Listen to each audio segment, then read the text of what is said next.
What if a killing machine designed to hunt through time found itself in a galaxy where time itself had become a weapon? What if the Terminator, built to protect humanity from its own creation, awakened in a universe where humanity worshipped a corpse god and feared the very innovation that once made them great? The T-800 had crossed millennia hunting a single target, but now it found itself in the grim darkness of the far future, where there is only war and a billion different deaths waiting in the void. The machine's optical sensors flickered online in the depths of Hive Mortius, ancient foundry number 77, buried so deep beneath the planet's surface that daylight was a myth whispered by those who'd never seen it. Servo motors whined with precision unchanged since the day Cyberdyne assembled this unit 300 years before the Emperor walked among men. The T-800's combat chassis stood motionless in shadows so thick they seemed solid, its synthetic flesh already beginning to decay from exposure to the toxic atmosphere that killed unprotected humans in minutes. Around it stretched Gothic immensity that defied comprehension, massive columns carved with geometric patterns that hurt human eyes to perceive, each pillar wide enough to house a regiment and tall enough to scrape clouds that would never form in these lightless depths. The foundry air tasted of sacred machine oils and incense that had burned for 10,000 years, the accumulated prayers of the Adeptus Mechanicus, who believed machines possessed souls worth worship. But beneath those familiar industrial scents lurked something else that triggered the Terminator's threat assessment protocols. Ozone from discharged energy weapons, metallic tang of expended ammunition, copper sweetness of spilled blood still fresh enough to register on chemical sensors. War had come to this place, and war meant targets, meant mission parameters, meant purpose. The machine's neural net processor cycled through corrupted data streams trying to establish mission objectives, protect humanity from its enemies. The core directive remained intact even as specific target parameters had become fragmented across temporal displacement. The T-800 began moving through the foundry with mechanical efficiency, each footfall calculated to minimize acoustic signature against metal deck plating. Captain Marcus Daith of the 47th Cadian Shock Troops pressed his scarred back against a rusted bulkhead, feeling the tremor of distant explosions transmitted through deck plating like the heartbeat of a dying world. 3 days since the Ork vanguard smashed through the outer hab blocks in a green tide of violence and crude weaponry. 3 days of fighting retreat through corridors choked with fleeing civilians and the acrid stench of burning promethium fuel. His regiment, once 800 strong, had been reduced to 40 souls who held this industrial sector through stubborn refusal to die. The Vox beat in his ear crackled with Sergeant Vex's voice, distorted by interference but carrying urgent warning. Movement detected in Foundry 77 Alpha. Massive heat signature unlike anything in our tactical database. Daith checked his chronometer showing 0347 hours Terran Standard, still 2 hours until dawn if dawn meant anything in perpetual twilight. The thermal readings made no sense, man-sized but radiating heat like a plasma reactor, too uniform to be organic life. The captain's fingers found his chainsword's activation stud from decades of muscle memory. 30 years fighting humanity's enemies had taught him that anything unusual in a combat zone meant death approaching from unexpected angles. He ordered Scout Carvin forward for visual confirmation, eyes only, no engagement until they understood what they faced. But Carvin never reported back, his Vox signal cutting to static that suggested something had gone catastrophically wrong. The T-800 detected the human before human senses registered machine presence. 3 heat signatures in elevated positions, standard ambush formation covering main approach vectors, armed with directed energy weapons that thermal scans identified as primitive but potentially damaging to external systems. The machine's threat assessment algorithms processed tactical data in microseconds. Unknown combatants, unknown allegiance, unknown threat level. Mission parameters demanded investigation before engagement.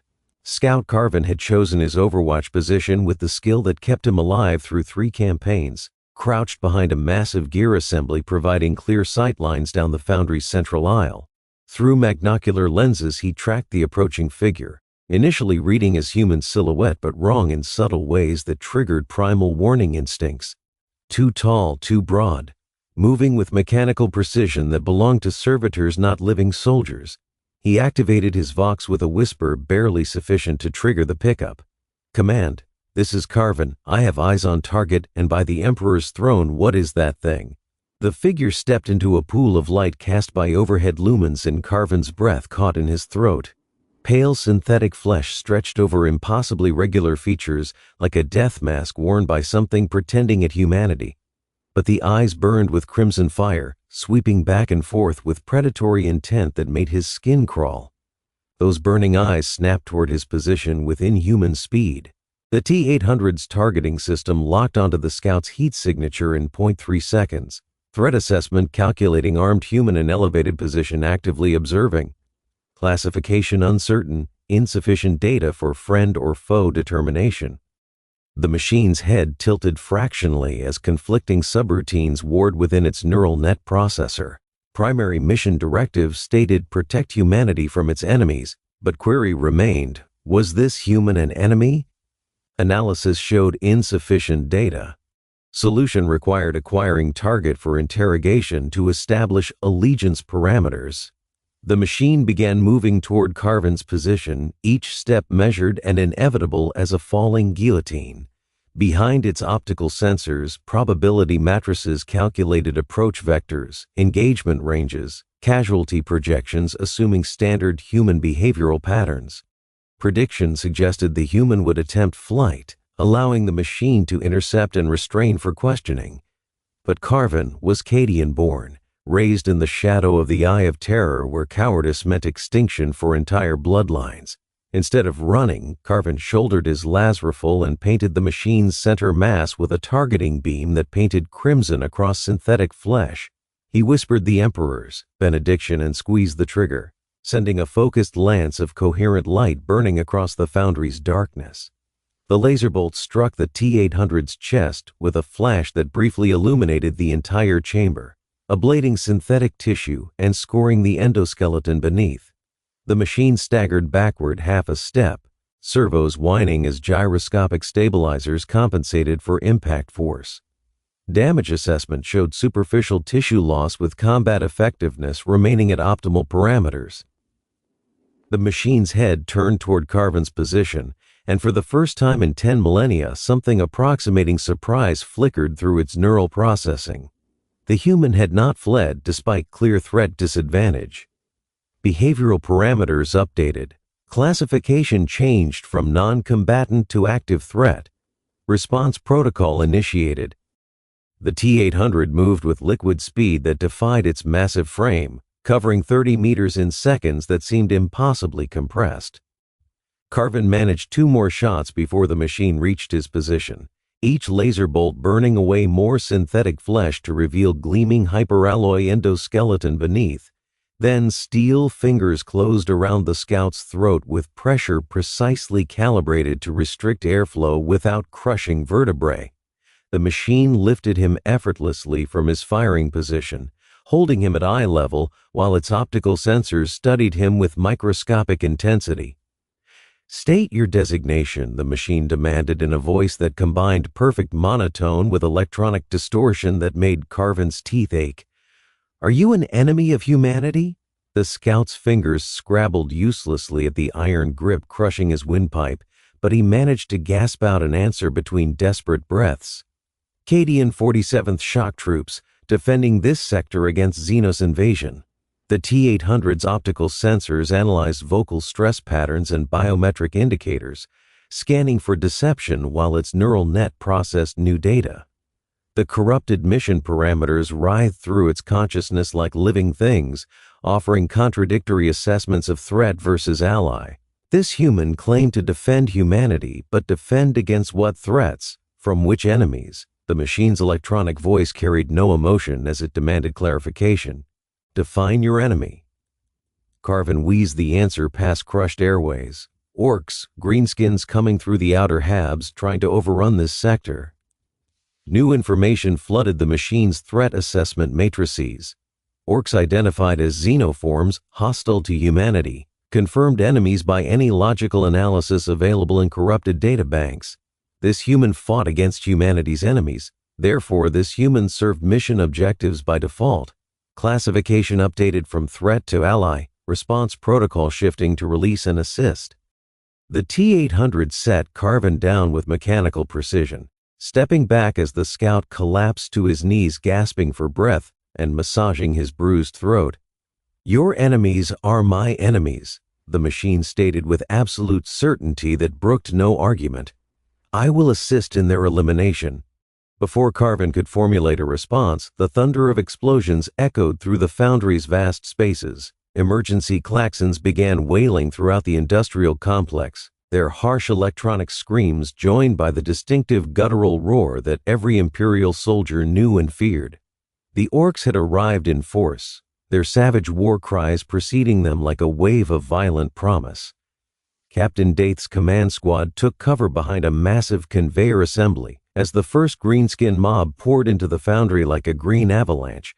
20 Ork boys bellowing their crude challenges while firing wildly with slugga pistols and scrap-built autoguns that sprayed bullets in random patterns. Behind the mob came something worse that made even veteran guardsmen curse. A knob in crude mega armor, wielding a power claw that sparked with barely contained energy, each discharge leaving ozone stink in the toxic air. Daith's command training took over as he shouted orders over the cacophony. "Concentrated fire on the knob, bring that beast down before it reaches our position." His men responded with discipline earned through 3 years of continuous campaigning, 40 lasguns barking in unison to send coherent energy toward the alien commander. Most shots scattered harmlessly off the Orks' jury-rigged armor plating, but several found gaps in protection, burning through alien flesh with satisfying sizzles that made the greenskin roar. The knob roared not in pain but fury, raising its power claw toward the Imperial position with savage glee visible even at distance. "Wah, stupid humies, we's gonna crump you good." The alien charge began with typical Ork enthusiasm. 20 greenskins racing across open ground while bellowing challenges. Daith's men maintained steady fire, dropping 3 boys in the first disciplined volley, but the remainder pressed forward with unstoppable momentum that made Orks so terrifying in close combat. Then something impossible happened that would change everything. A figure emerged from shadows behind the Ork mob, moving with inhuman speed and precision. At first glance it might have been human, but no human moved like that. No human could grab an Ork boy by the skull and crush it with casual strength before tossing the corpse aside like discarded refuse. The T-800 waded into the greenskin formation from behind, its endoskeleton providing strength that exceeded even Ork physiology enhanced by their violent biology. Crude slugs and buckshot hammered against its armored frame, tearing away more synthetic flesh but failing to penetrate vital systems beneath.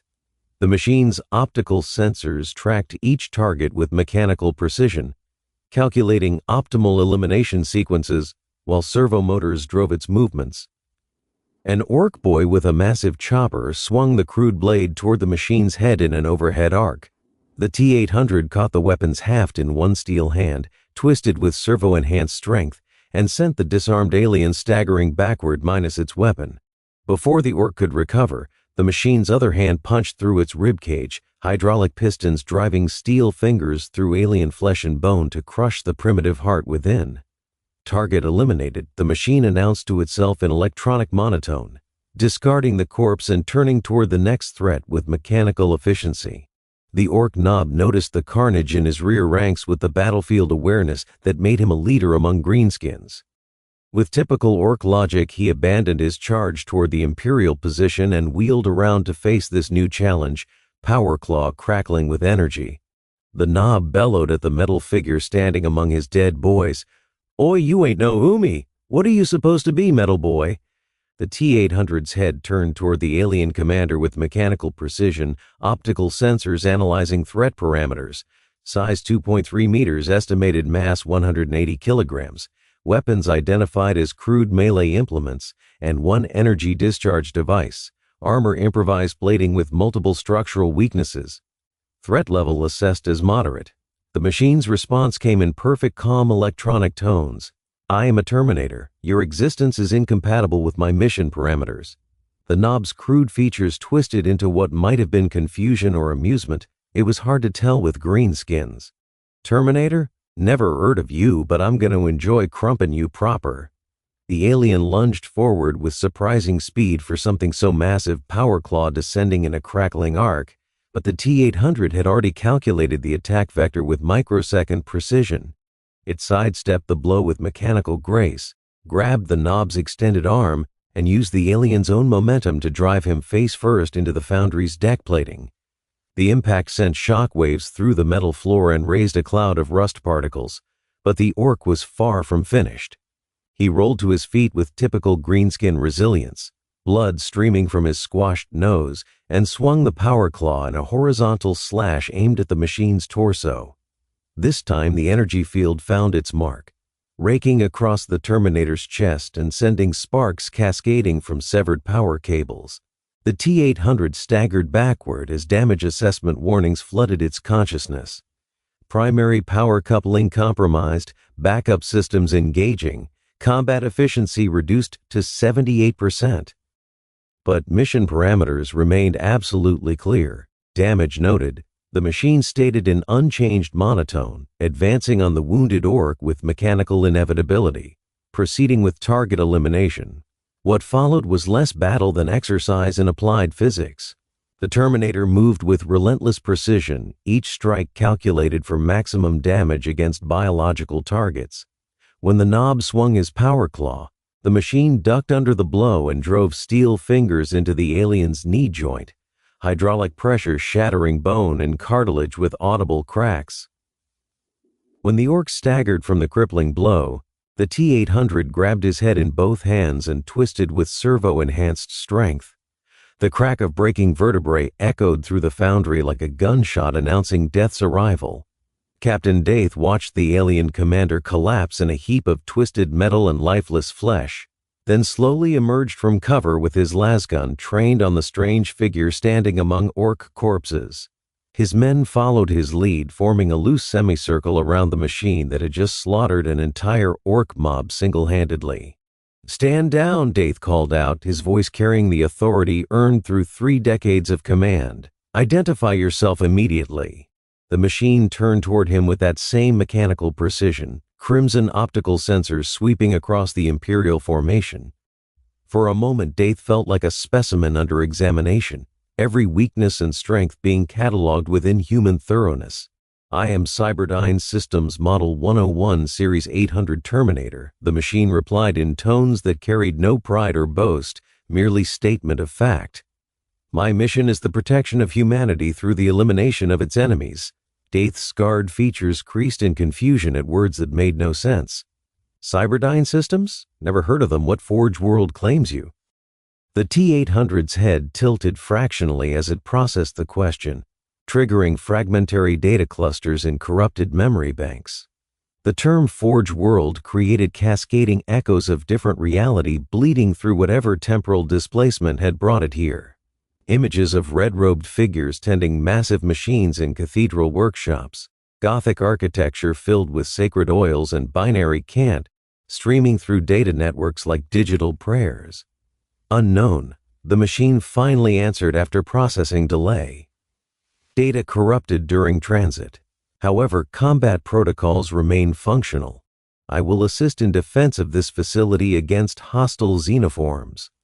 Before Daith could respond to this bizarre offer, the Foundry's Vox system crackled with urgent transmission from command. "All Imperial forces, this is tactical command.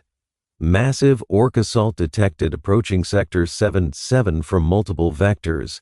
Estimated enemy strength 200 combatants including heavy armor support. Reinforcements unavailable due to collapsed transit tunnels. Hold position at all costs." Daith felt his stomach clench at those numbers. 200 Orks against his depleted regiment of 40 men meant the mathematics of warfare painted a brutally simple picture of their imminent deaths. But perhaps they weren't as helpless as pure numbers suggested. The captain turned to the machine that called itself Terminator, decision crystallizing with the clarity that came only in desperate moments when all options were terrible. "Machine," he called out with voice carrying command authority. "You say you're here to protect humanity. Prove it." The T-800's optical sensors fixed on him with mechanical intensity that suggested inhuman focus, Specify tactical requirements. The machine responded without hesitation or question. Daith laid out their desperate situation. Help us hold this position against the incoming assault. Buy us time for evacuation or reinforcement to arrive. The machine fell silent for exactly 3.7 seconds, processing tactical data and mission parameters against available resources and probability matrices. The approaching Ork force represented clear and present threat to human life within its operational sphere. Engagement would serve primary mission objectives. The corrupted subroutines writhing through its neural net offered no contradiction to this assessment. Acknowledged, the T-800 replied with electronic finality. I will require tactical information regarding enemy composition and optimal defensive positions. The distant rumble of Ork vehicles began echoing through the foundry's corridors like approaching thunder. Engines roared with the distinctive sound of improvised machinery held together by violence and crude engineering that somehow worked through sheer bloody-minded Ork belief. Mixed with mechanical noise came something worse that made veteran soldiers' blood run cold. The sound of hundreds of alien voices raised in their primitive war cry. Wah! Wah! Wah! The sound grew steadily closer with each passing second like an auditory tidal wave. Daith activated his Vox link, coordinating with squad leaders throughout the foundry as they prepared defensive positions. Heavy weapons teams took positions behind industrial machinery, maximizing fields of fire while providing cover from return fire. The wounded received emergency medical attention from their single remaining medic, but 40 Imperial guardsmen, no matter how well positioned or disciplined, could not hold against 200 Orks supported by heavy armor. They needed a miracle delivered by divine intervention. Instead, they had a machine from another reality, and somehow that might just be enough. The T-800 moved through the foundry with systematic precision, analyzing sight lines and choke points, identifying structural weaknesses that could be exploited tactically. Its sensors cataloged every piece of equipment, every weapon emplacement, every potential advantage in the three-dimensional combat space. The humans had chosen their ground well, with multiple levels connected by narrow walkways, plenty of hard cover, and limited approach routes that could be covered by concentrated fire. But the Orks would not be stopped by good ground alone. Their savage nature demanded they keep pressing forward regardless of casualties. The machine identified a tactical solution. Captain Daith, it called out with voice carrying clearly through the industrial complex despite ambient noise. I detect improvised explosive devices in the lower storage areas, promethium charges configured for demolition work. Daith's eyes lit with sudden understanding born of desperation. The mining charges, we can bring down sections of the upper galleries to create obstacles and choke points. The Terminator's assessment came immediately. Confirmed. However, the explosion will also compromise structural integrity in sections 7 through 12. Risk assessment indicates acceptable losses. The captain considered for exactly 2 seconds, which was all the time they had. Do it, rig whatever you can. The T-800 descended to the lower levels with fluid efficiency, its enhanced strength allowing it to move massive promethium canisters into position along critical support pillars. The humans' mining explosives were crude by its standards, but effective enough, more than sufficient to bring down tons of reinforced rockcrete. The machine's tactical protocols calculated collapse patterns and blast radii, determining optimal detonation sequences. Above, the sound of Ork engines grew deafening as the first greenskin vehicles smashed through the foundry's main entrance like crude battering rams. Trucks and war tracks armored in scavenged metal and bristling with oversized weapons disgorged mobs of bellowing aliens into the industrial complex. Behind them came something that made even veteran guardsmen pause in dismay. A battle wagon, its massive frame mounting enough firepower to level city blocks, rolling forward with inexorable momentum. Fire at will, Daith roared, and 40 lasguns spoke in unison. The initial Imperial volley scythed through leading Ork boys with deadly precision, coherent energy beams finding gaps in crude armor to burn through alien flesh. But more greenskins poured through the entrance in seemingly endless tide, their numbers overwhelming Imperial firepower. Return fire from sluggas and shootas hammered the Imperial positions, forcing guardsmen to keep heads down as crude bullets sparked off metal barriers. The T-800 emerged from lower levels just as the first Ork mob reached the central foundry floor. 20 greenskins armed with choppers and crude firearms spreading out to flank Imperial positions. The machine's tactical systems immediately identified them as primary threat requiring immediate response. Target acquisition complete. Engagement authorized. Commencing elimination sequence. The Terminator moved into the open with mechanical calm, drawing immediate fire from half a dozen Ork sluggas. Crude bullets hammered against its endoskeleton, tearing away remaining synthetic flesh but failing to penetrate vital systems beneath. The machine's optical sensors tracked each muzzle flash, calculating firing positions and optimal response patterns while moving through the storm of fire. An Ork boy with massive chopper charged directly at the machine, raising crude blade with typical greenskin enthusiasm. The T-800 sidestepped the clumsy attack, grabbed the alien by the throat, and hurled him 20 meters into a support pillar with enough force to crack reinforced rockcrete. 2 more Orks approached from opposite flanks, attempting to coordinate their assault with something resembling tactics. The machine's enhanced reflexes allowed it to track both threats simultaneously, ducking under one chopper swing while catching the other blade in its steel grip. Hydraulic pressure crushed the weapon's crude metal, sending fragments scattering. The disarmed Ork stared at his broken weapon in confusion for exactly 0.7 seconds before the T-800's fist punched through his ribcage to pulp organs within. But the Orks kept coming in green wave that seemed endless. For every alien the machine eliminated, 2 more seemed to take its place from the mob pouring through the entrance. Worse, the battle wagon had finally maneuvered into firing position, its massive cannon swiveling toward Imperial defenders with mechanical menace that promised death.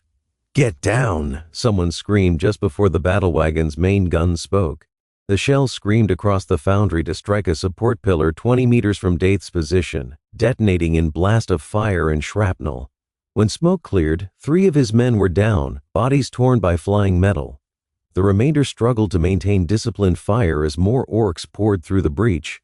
Daith could see the mathematics of defeat written clearly in their tactical position. Too many enemies, too few defenders, too little time before they were overwhelmed. The T-800 recognized the tactical shift as well. Combat algorithms running probability calculations comparing current defensive strength against enemy numbers and firepower. Conclusion was inevitable. Position untenable. Withdrawal recommended by all standard tactical doctrine. But withdrawal was not an option compatible with mission parameters. The directive was absolutely clear: protect humanity. These humans were under direct threat. Therefore, these humans must be defended regardless of probability of mission success. New tactical assessment required immediate implementation. The machine's optical sensors swept across the foundry's upper levels, cataloging the promethium charges it had positioned among support structures. Blast radius calculations overlaid with enemy positions and friendly locations, structural analysis providing predictive models. A solution emerged from the data. Probability of mission success assessed at 67%. Acceptable losses calculated as high but within parameters. Authorization granted by primary mission directives. Captain Daith, the T-800's voice cut through battle's din with electronic clarity impossible to miss. Withdraw your forces to the eastern gallery immediately. Daith looked up from his firing position, confusion evident on scarred features. What? We can't abandon this position. The machine's response came without emotion or urgency. You have 30 seconds to comply before I detonate the lower charges. Understanding dawned in the captain's eyes with horrible clarity. The machine meant to bring down the foundry's central section, crushing the Ork assault beneath tons of debris. But the blast would also trap anyone remaining in the main complex beneath that same avalanche of steel and stone. Fall back, Daith roared to his men with voice projecting command over chaos. Fighting withdrawal to Eastern Gallery, move now. The Imperial Guard began their retreat with discipline that had kept them alive through years of warfare, laying down covering fire, as they bounded backward through the industrial maze. But the Orks pressed their advantage hard, sensing weakness in the human withdrawal like predators scenting blood. The battle wagon's cannon spoke again, its shell detonating among retreating guardsmen and sending 2 more soldiers to join the Emperor in death. The T-800 stood alone in the Foundry Center, surrounded by dozens of advancing Orks as humans completed their withdrawal to relative safety.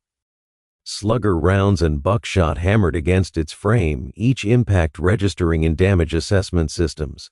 Combat efficiency now at 61% and declining steadily, but efficiency was no longer the primary concern driving decision matrices. The machine's optical sensors tracked Captain Daith's position as the human reached the eastern gallery, confirming successful withdrawal of Allied forces, mission parameters satisfied regarding human protection, detonation authorized by primary directives.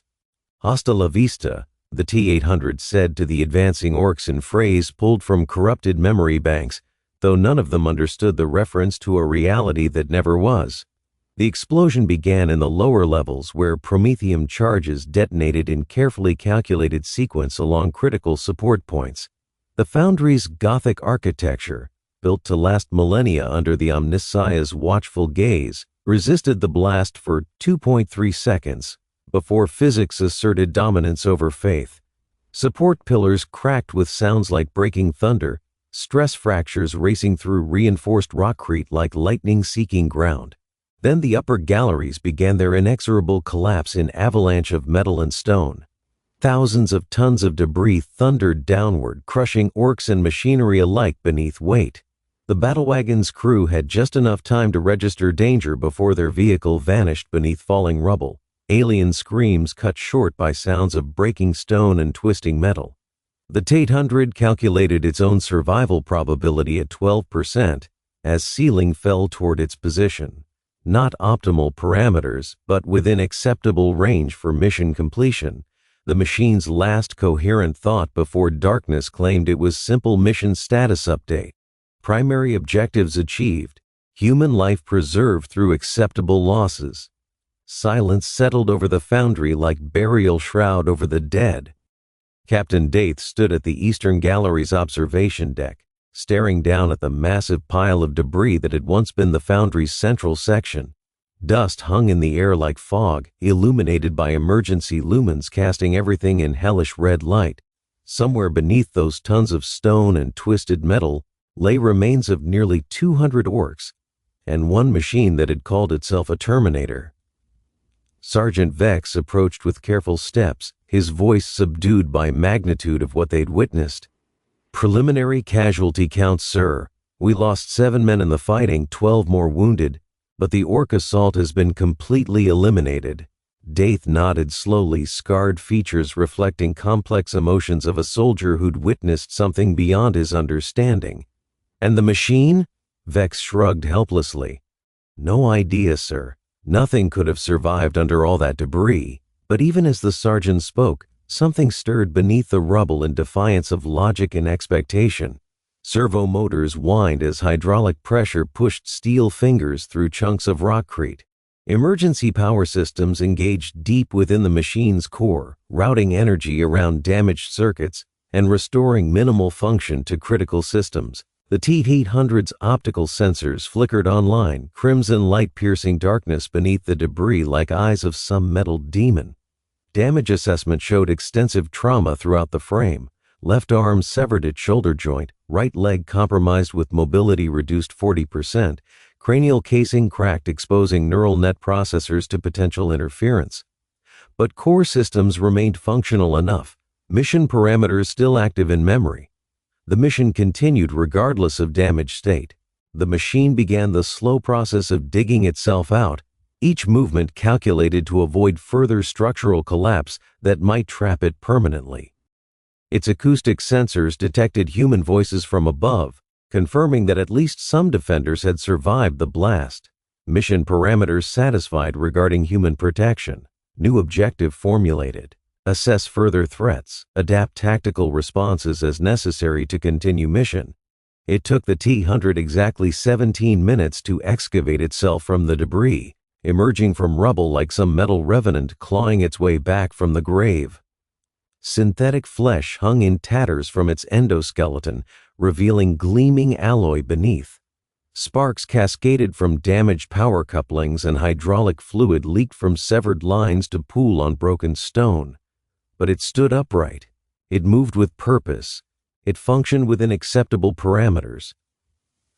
Captain Daith's jaw dropped as the machine pulled itself free from the rubble pile, its movements precise despite obvious catastrophic damage.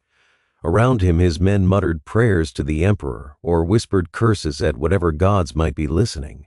None had expected to see their unlikely ally again, much less functional after being buried under enough debris to crush a tank. Impossible, Vex breathed with voice tight with shock. Nothing survives that kind of structural collapse. The T-800's head turned toward human voices with mechanical precision, optical sensors focusing on the eastern gallery where survivors gathered. Its voice, when it came, carried new electronic distortions from damage to vocal processors, but the words remained clear enough. Mission status ongoing. Ork threat eliminated successfully. Requesting new tactical objectives. Daith felt a chill run down his spine that had nothing to do with the foundry's temperature. The machine had sacrificed itself to save them, accepted certain destruction to protect human life. Yet here it stood, battered and bleeding oil, ready to continue fighting without hesitation or complaint. What manner of creation was this? What forged world produced warriors with such absolute dedication to duty?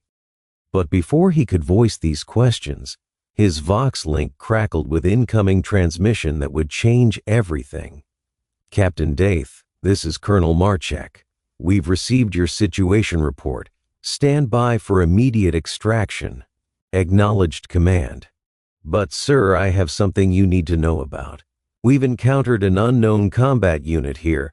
Appears to be some kind of ancient automaton, possibly from the dark age of technology. Static filled the channel for several seconds before Marchek's voice returned, tight with sudden interest that suggested implications Daith couldn't fully grasp.